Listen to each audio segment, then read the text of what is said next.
Oke, kita kembali lagi ke tutor PPK.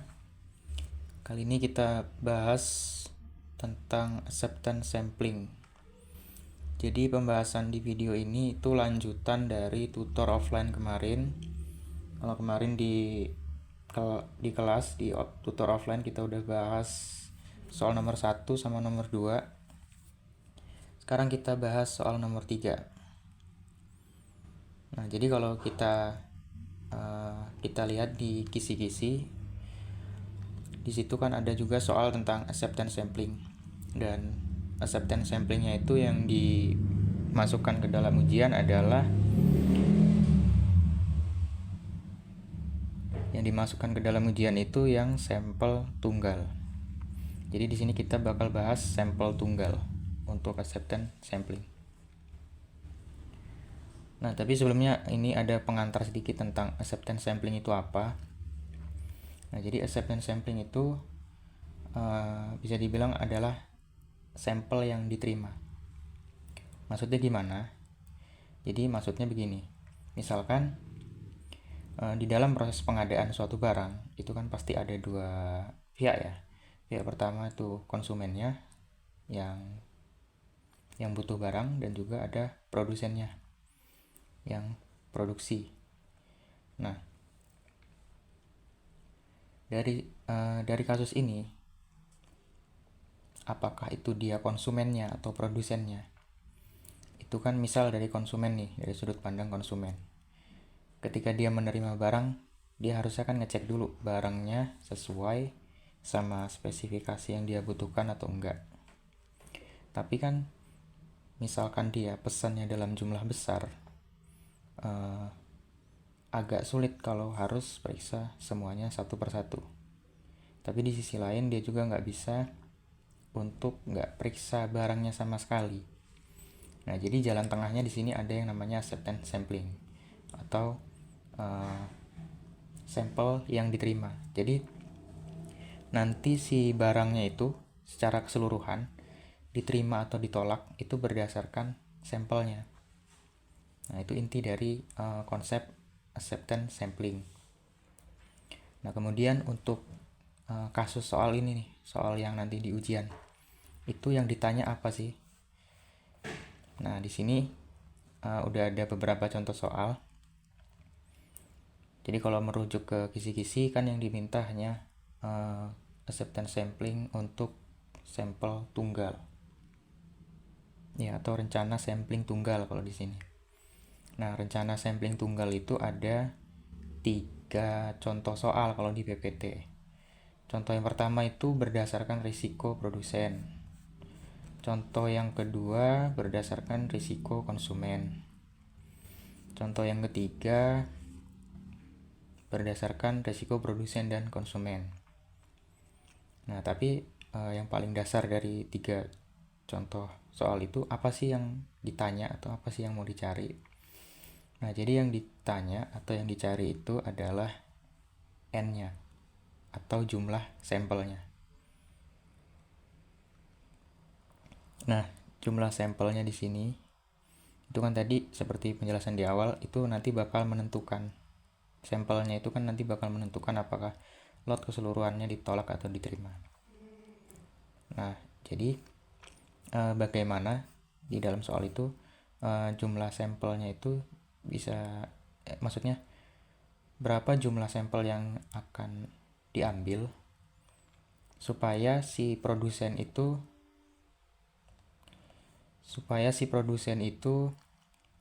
tidak dirugikan, tapi konsumen juga sama-sama tidak dirugikan. Dan kalau di soal ditambah lagi sama masalah biayanya. Di situ ada biaya inspeksi sama biaya garansi. Nah, jadi biaya itu tambahan sebenarnya untuk menentukan mana pilihan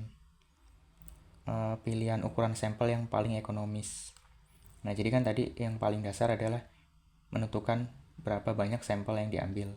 Nah, tapi di antara pilihan-pilihan sampel itu nanti mana yang paling ekonomis. Jadi kita ada pertimbangan aspek biaya juga. Nah, itu pengantarnya untuk materi acceptance sampling. Ini nanti bisa dibaca sendiri tentang konsep-konsep utamanya. Kita langsung masuk ke contoh soal. Nah, jadi di sini ada 3 ya contoh soalnya. Tadi resiko produsen, resiko konsumen, sama resiko produsen dan konsumen.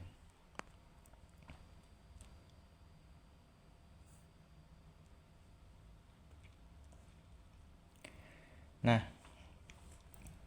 jadi sebenarnya kemungkinan untuk soal ujian itu yang dipakai kemungkinan besar harusnya yang ini, yang resiko produsen dan konsumen. Kenapa? Alasannya karena dalam kasus aktual, kasus nyata, seharusnya kita mempertimbangkan keduanya dong. Bisa mempertimbangkan produsen sekaligus juga konsumennya. Kan kayaknya nggak adil kalau cuma satu aja yang diprioritasin. Nah, tapi kalau untuk dalam konsep teoritis kan di sini ada pembahasan tentang risiko produsen dan juga dari sudut pandang risiko konsumen. Jadi kita tetap bahas untuk risiko produsennya karena dasar untuk paham di soal yang ketiga bisa juga melalui proses memahami yang soal yang pertama atau yang dari risiko produsen. Nah, jadi kalau mungkin teman-teman lihat di PPT itu ada contoh soal. Mungkin ini juga agak susah ya dibaca. Mungkin kalau yang baca pertama kali bingung soalnya di mana, terkesan ini kayak cuma jawaban doang. Jadi soalnya itu yang ini. Ini soalnya nih. Yang X ini maksudnya example ya, contoh. N sama dengan 1000, alpanya 5%, EQL-nya 1,5%, inspection cost 100 per unit, warranty cost atau biaya garansinya 5000 per unit, terus C-nya 1, 3 sama 6. Nah, N ini apa? N ini maksudnya adalah jumlah lot keseluruhan atau jumlah barang keseluruhannya, ada 1000. Terus alpha ini apa? Alpha ini maksudnya adalah risiko produsen. Alpha itu mewakili risiko dari produsennya. 5%. Maksudnya apa tuh? Nah, jadi 5% di sini maksudnya adalah risiko dari si produsen untuk barangnya itu ditolak karena defect atau karena cacat ada 5% risikonya. Ini 5% ini lebih ke peluang ya, bukan jumlah. Nah, kemudian EQL. Nah, EQL ini apa? EQL ini acceptable quality level atau level kualitas yang dapat diterima. Nah, jadi di sini 1,5%. Nah, ini maksudnya apa? 1,5%. Jadi 1,5% ini tuh EQL ini atau EQL ya. EQL ini tuh semacam batas toleransi jumlah cacat yang masih bisa diterima. Jadi jumlah cacat pada sampelnya itu jumlah cacat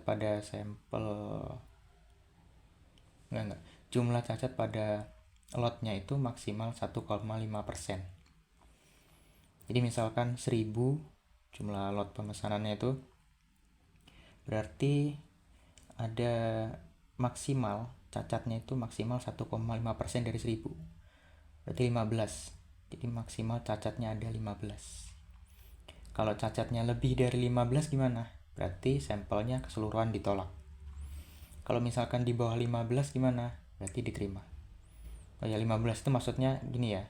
1,5% itu kan kalau kita bilang 1001%-nya itu berarti 10. 15%. 1,5-nya berarti 15%. Nah, makanya tadi aku bilang 15. Nah, terus di sini ada inspection cost 100 per unit, warranty cost 5000 per unit. Nah, C di sini tuh ada 1, 3 sama 6. C itu apa? C itu C itu batas maksimum cacat untuk menerima lot. Nah, jadi di soal ini kita dikasih pilihan nih. Kita udah dikasih pilihan.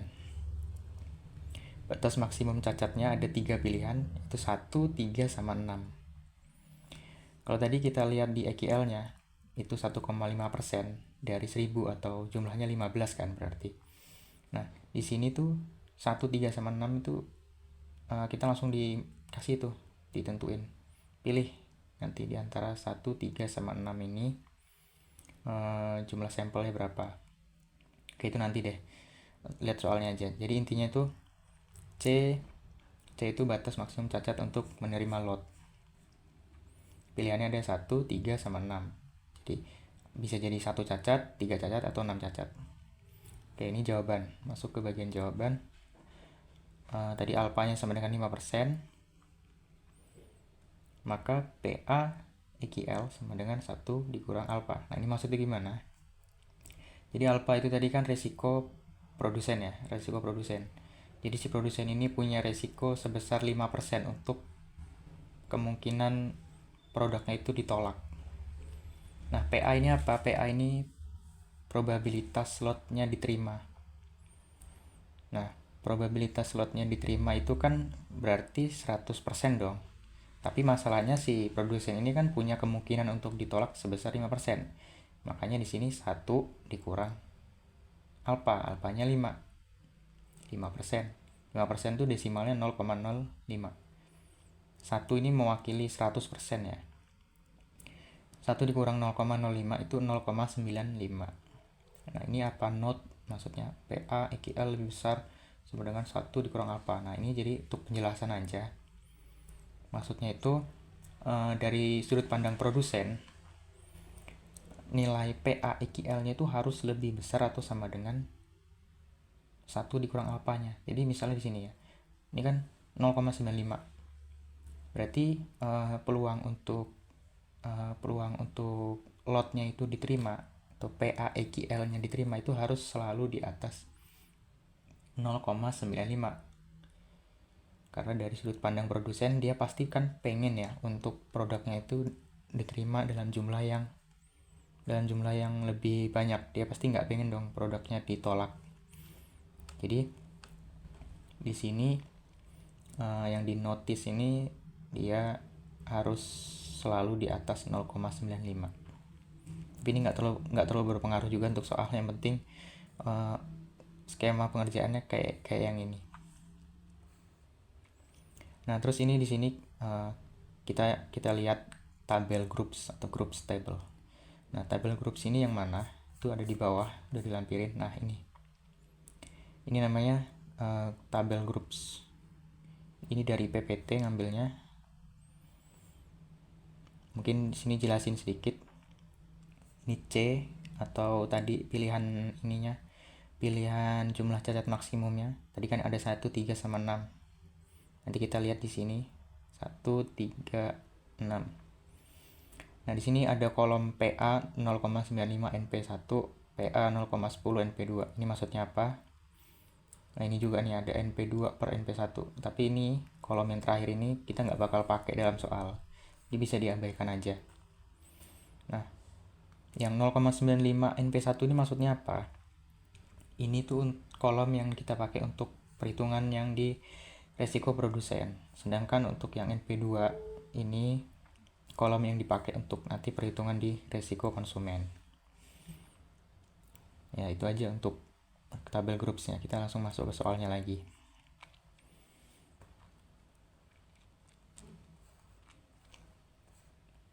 Nah, jadi tadi kan C-nya ada 1, 3, 6.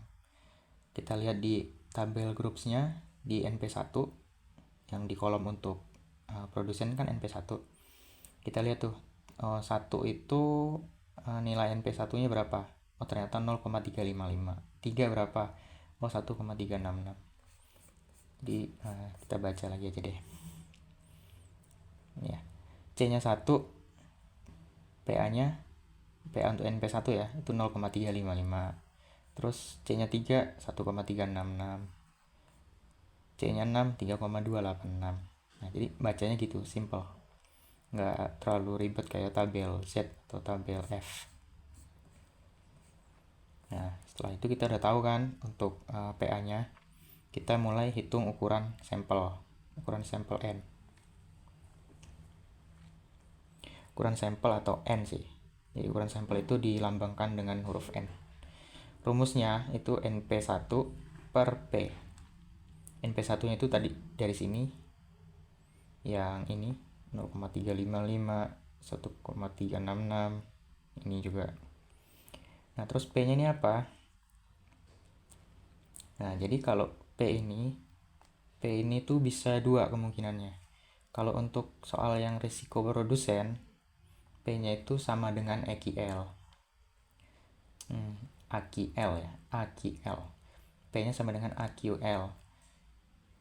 Tapi kalau di soal risiko konsumen, P-nya itu dia sama dengan LQL. Jadi beda. Nah, terus kita hitung nih untuk masing-masing pilihan C-nya. Jadi dari C yang sama dengan 1, kita hitung N-nya itu 0,355 dibagi P-nya. P-nya kan tadi AQL ya. Berarti 0,015. Ini 0,355 dari mana? Dari sini. Karena ini untuk C sama dengan 1, maka kita pakai NP1-nya yang ini. Ini kan sejajar ya. Nah, 1 NP1-nya 0,355. Nah, hasilnya ternyata sekian, 2367, terus dibuletin. Nah, dibuletin itu selalu ke atas. Jadi misalnya 23,67, wah ini kebetulan sih, 24 tetap ke atas. Tapi kalau misalkan 91,07, buletinnya ke atas aja, jadi 92. Nah, terus ini kan tadi untuk C1. Nanti C3 dihitung juga, C6 dihitung juga. Rumusnya sama, NP1 per P. Setelah kita dapat N-nya, ini kan N ya. N itu tadi jumlah sampel. Jumlah sampel P. Ukuran sampel. Ukuran jumlah sampel sama aja sih. N itu tadi kan ukuran sampelnya. Di sini ada pilihan ternyata 24, 92 sama 220. Nah, habis itu kita coba hitung untuk Oke, sebentar. Sebelum masuk ke biaya, kita penjelasan tentang ukuran sampelnya dulu ya. Jadi, di sini kan ada 3 pilihan ukuran sampel, 24, 92, sama 220. Nah, kalau pertanyaannya adalah terima atau tolak ukuran lot, kita harus tahu dulu jumlah cacat aktualnya berapa. Cuma kan belum ada ya untuk contoh soal kayak gitu. Tapi misalkan kita diminta untuk terima, ya untuk jawab terima atau tolak. Nah, jadi misalkan ternyata nanti cacatnya ada 25, sedangkan ukuran sampel enggak gitu. Jadi gini, bukan yang ini deh. Nah, jadi kalau misalkan pertanyaannya itu tentang tolak atau terima ukuran tolak atau terima lotnya, atau tolak atau terima lot pemesanannya, itu kita lihat C-nya. Jadi kalau misalkan jumlah cacat aktualnya itu di atas C, misalkan jumlah cacatnya ada 10, oh berarti ditolak. Ketika C yang dipakai 6 misalkan. Tapi kalau misalkan C yang dipakai 3, ternyata jumlah cacat yang ditemukan 2, berarti diterima. Nah, itu untuk kalau soalnya tolak atau terima. Nah, kalau untuk N ini sendiri, jadi tadi harusnya gini ya. N itu nanti kita lanjut ke perhitungan untuk setiap rencana ke pertimbangan biayanya. Nah, jadi setelah kita dapat N-nya, kita coba untuk perhitungkan nih dari 3 pilihan N, itu mana yang paling ekonomis. Jadi kan ada 24, 92, 220. Yang paling ekonomis yang mana? Kita hitung. Nah, proses hitungnya itu pertama kita hitung AOQ-nya dulu. Aoki itu rumusnya ada di atas ini. P kali PA dalam kurung 1 min N per N. Terus ATI ya, N plus 1 min PA kali N min N. Nah, terus kita masukin aja tuh ke rumusnya. Tadi PA sebentar.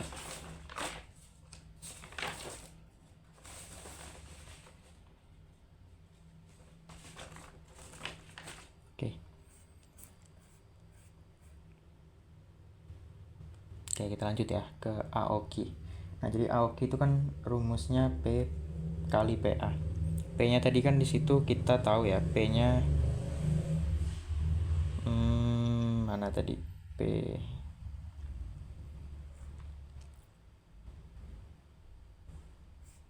P-nya P pakai AQL ya, 0,015. Nah, itu dikali sama PA-nya. PA yang di sini itu maksudnya PA yang EQL, yang ini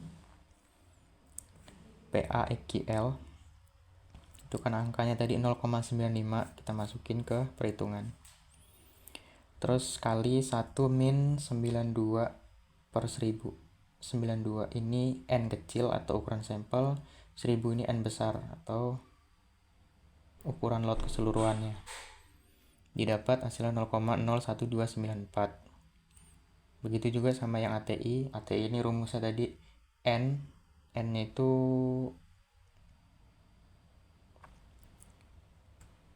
ini sebentar, ini rencana 2 ya.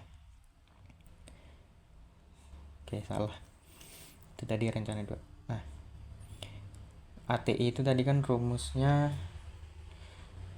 N plus 1 min PA kali N min N. Nah, di sini untuk yang C sama dengan 1 itu kan N-nya 24, berarti kita masukin 24 di sini. Terus 1 min PA. PA-nya tadi 0,95.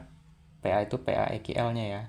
Terus ini N min N. N besar kurang N kecil. 1000 kurang 24. Hasilnya ternyata 72,8. Nah, terus habis itu kita hitung biaya inspeksi. Biaya inspeksinya 72,8 kali 100. 72,8 ini apa? 72,8 ini ATI. Jadi kalau kita lihat di awal, rumus inspeksinya itu C1 ya. C1 lagi. CI. CI itu cost inspections. ATI kali inspection cost-nya. Terus CW ini cost warranty atau biaya inspeksi. Aoki kali N kali warranty cost. CT ini cost total, yaitu CI ditambah CW.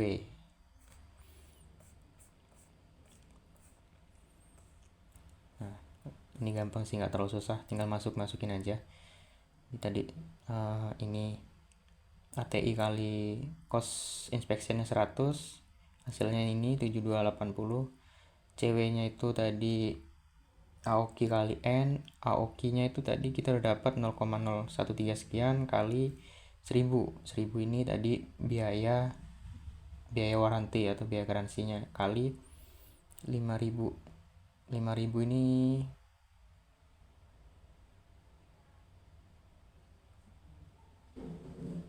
Kak, 5000 ini warranty cost. Oh enggak, 5000 ini warranty cost-nya, sedangkan 1000 ini N besar atau ukuran lot keseluruhannya.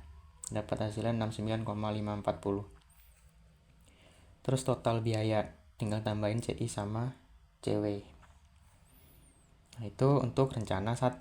Rencana 1 yang C-nya sama dengan 1 dan N-nya sama dengan 24. Nah, nanti untuk yang rencana 2 atau yang C sama dengan 3, dihitung proses sama, rumusnya sama, tinggal ganti angka-angkanya aja. Untuk C sama dengan 6 gitu juga. Di rencana 2 dihitung, rencana 3 dihitung. Nah, nanti kalau udah didapat hasil perhitungannya, kita buat nih tabel sederhana aja kayak gini. Yang ada C-nya, N-nya, total biaya inspeksi sama biaya garansi. Nah, kalau kita lihat di sini, ternyata untuk C sama dengan 1, biaya inspeksinya 7.280. Biaya garansinya 69.650. Nah, ini dijumlahkan total biayanya 76,820. Nah, ternyata semakin naik C-nya, total biayanya semakin naik. Untuk milih yang paling ekonomis itu kita pilih yang paling kecil. Jadi yang paling kecil kita dapatnya 76.820. Itu ada di rencana 1. Yang C-nya 1 dan N-nya 24. Nah, ini interpretasinya. Jadi jika C kecil, maka inspeksinya murah. Ini diketahui dari tabel ya. Maksudnya tuh ini interpretasi tabelnya. Nanti bisa dibaca sendiri aja. Nah, ini soal untuk resiko konsumen.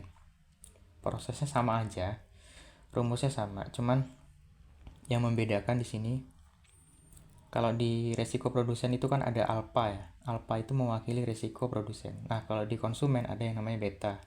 Beta ini mewakili resiko konsumen. Jadi dari keseluruhan resiko keseluruhan enggak. Jadi dari keseluruhan lotnya ada 1000. Si konsumen itu punya resiko untuk dapat produk yang cacat atau yang defect itu sebesar 10%. Nah, LKL itu 8%. Nah, berarti jumlah maksimal yang masih bisa ditoleransi, jumlah cacat maksimal yang masih bisa ditoleransi dari keseluruhan N-nya itu adalah 8%. Di atas 8% tolak. Di bawah 8% terima. Terus C-nya ada 136, sama aja. CW-nya sama, nggak beda. Nah, nanti bedanya di sini. Kalau tadi di awal yang di resiko produsen yang dihitung itu kan alfa sama dengan 5%. Nah, ini di sini beta 10%. PA-nya juga bukan AQL lagi, PA-nya LQL. Sama dengan beta. Nah, ini bedanya nih. Kalau di produsen kan 1 min alfa, di sini beta aja. Jadi nggak usah dikurang. Sama dengan 0,10. Jadi kalau dari sudut pandang konsumen itu dia nggak mau nerima produk yang banyak cacatnya. Jadi yang lebih ditekenin di situ adalah tentang kecacatannya. Maksimal adalah 8%. Nah, terus nanti prosesnya sama, kita lihat tabel groups. Cuman bedanya kalau di produsen tadi yang dipakai NP1, di konsumen yang dipakai NP2. Itu yang di kolom sebelahnya.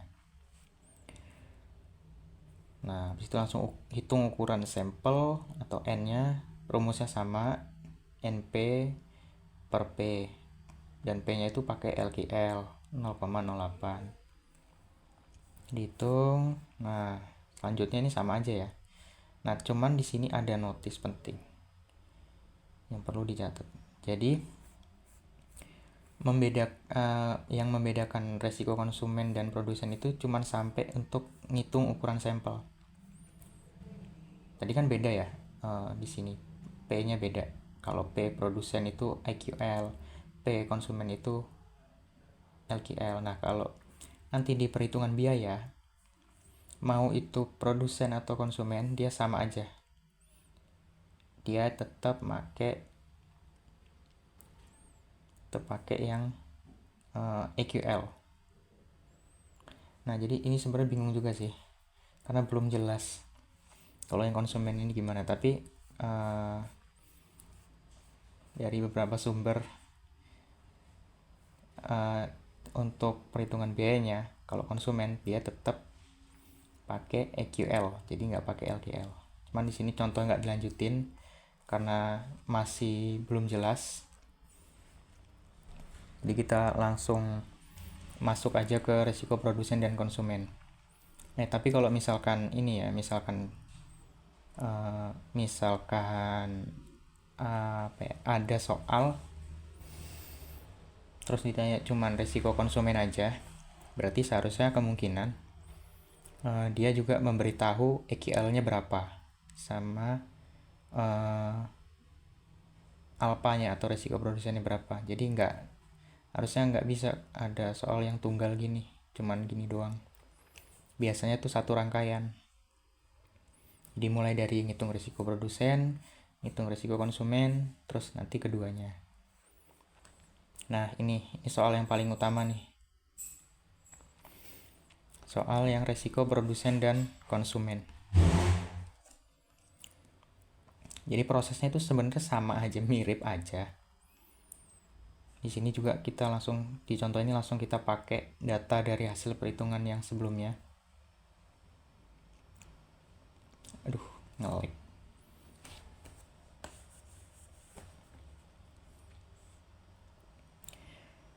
Nah, di sini kan lebih lengkap ya. Ada alpanya, ada betanya, ada EQL-nya, ada LGL-nya juga. Tapi kalau kita lihat kan sama aja nih. Alpanya 5%, betanya 10%. C-nya 1, 3, 6. Nah, jadi prosesnya gimana? Kalau untuk yang mempertimbangkan risiko produsen dan konsumen sekaligus, caranya sama, kita hitung N-nya dulu. Oke, ini. Jadi kalau untuk yang risiko keduanya itu kita hitung dua-duanya nih. Ukuran sampel kita hitung, untuk yang produsen berapa, terus untuk yang konsumen berapa kita hitung, dapat N-nya, kita kumpulin di sini. Nah, di sini ada N alpha, N beta. Ini N untuk yang dari resiko produsen, ini N untuk dari resiko konsumen. Nah, N akhir ini maksudnya apa? N akhir ini pilihan. Jadi prinsip pemilihan N akhir itu adalah di antara N alpha dan N beta itu mana yang paling gede nilainya. 24 sama 49, 49 lebih gede. Kita pilih untuk N akhir. 92 sama 84, gede 92. 220, 132, gede 220. Nah, itu kita pilih sebagai N akhir. Nah, nanti N akhir ini yang kita pakai untuk perhitungan biayanya. Nah, ini yang aku maksud tadi sebenarnya. Kita tetap pakai EQL. Ini kan mempertimbangkan dua-duanya ya. Mempertimbangkan produsen dan konsumen sekaligus. Tapi untuk perhitungan biayanya, analisis biaya ekonomisnya, kita tetap pakai yang EQL nih. Ini kelihatan nih. Ini PA EQL kan 0,95, 0,5, 0,015 ini juga kan tadi alpha, bukan beta. Nah, jadi kita pakai EQL-nya dan juga alpha untuk perhitungan yang mempertimbangkan dua risiko, produsen dan konsumen sekaligus. Proses hitungnya sama, kita hitung, cuma bedanya ini N-nya aja ya. Kalau tadi kan masing-masing pakai N risiko produsen, ada yang pakai N risiko konsumen. Nah, ini kita pakainya N akhir. Dalam perhitungan untuk setiap rencananya itu kita pakai N akhir. Rencana 1 AOQ-nya berapa, ATI-nya berapa, biaya inspeksinya berapa, garansinya berapa, terus total biaya. Terus dihitung juga rencana 2 berapa. Rencana ini ngelihatnya dari sini ya. C136. Jadi rencana 1 itu C1, rencana 2 itu C3, rencana 3 itu C yang 6. Nah, kita hitung sampai rencana 3. Nah, ternyata dapatlah. Di sini kita bikin tabel ringkasan singkat aja. Ternyata untuk C sama dengan 1 dan N atau jumlah sampelnya sama dengan 49, dia 77,505. 77.505. Terus yang 3 itu 78.440, terus yang 6 81.480. Nah, yang paling ekonomis kan kita pilih yang paling kecil. Berarti kita pilih yang ini. Yang 77.505. Ini kesimpulannya. Jadi berdasarkan analisis risiko produsen dan risiko konsumen, maka rencana sampling dengan ukuran sampel N sama dengan 49 dan acceptance number atau angka penerimaan C sama dengan 1 adalah yang paling ekonomis. Nah itu, jadi itu kurang lebih untuk soal acceptance sampling. Sebenarnya ini nggak terlalu rumit untuk perhitungannya. Ya, sinyal hilang.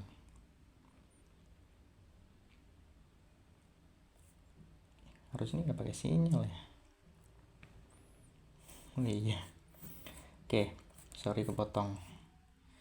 Nah jadi ini caranya kurang lebih untuk materi acceptance sampling.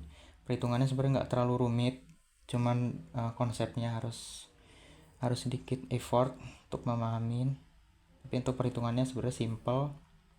Apalagi kalau misalkan soal yang keluar tuh yang ini, yang resiko produsen dan konsumen, itu udah enak banget, nggak terlalu susah dan udah jelas. Cuman jadi problem kalau misalkan soalnya satu-satu sih. Misalkan disuruh minta resiko produsen aja, atau lebih masalah lagi kalau yang diminta tuh resiko konsumen doang, karena kita juga belum tahu ini untuk perhitungan biayanya itu gimana kalau yang konsumen doang. Tapi berharap aja semoga soalnya yang ini ya, soalnya harusnya yang ini sih, karena kenyataan pasti mempertimbangkan dua pihak sekaligus. Dan mungkin juga di soal nanti dikasih tabel groupsnya, jadi tinggal lihat di sini rumusnya juga ini beda ya sama yang di PPT. Kalau PPT kan rumusnya agak panjang, yang rumus P dalam kurung kurawal D lebih kecil dari C sama dengan sigma C D di model 0 terus A dan seterusnya, itu kan rumusnya panjang. Nah kalau kita pakai tabel groups itu lebih simple, jadi singkat aja kayak gini doang. Oke, itu aja untuk pembahasannya. Untuk soal acceptance sampling semoga membantu. Kalau ada yang bingung mungkin bisa dibaca lagi PDF-nya. Dan semoga lancar ujiannya. Oke, thank you.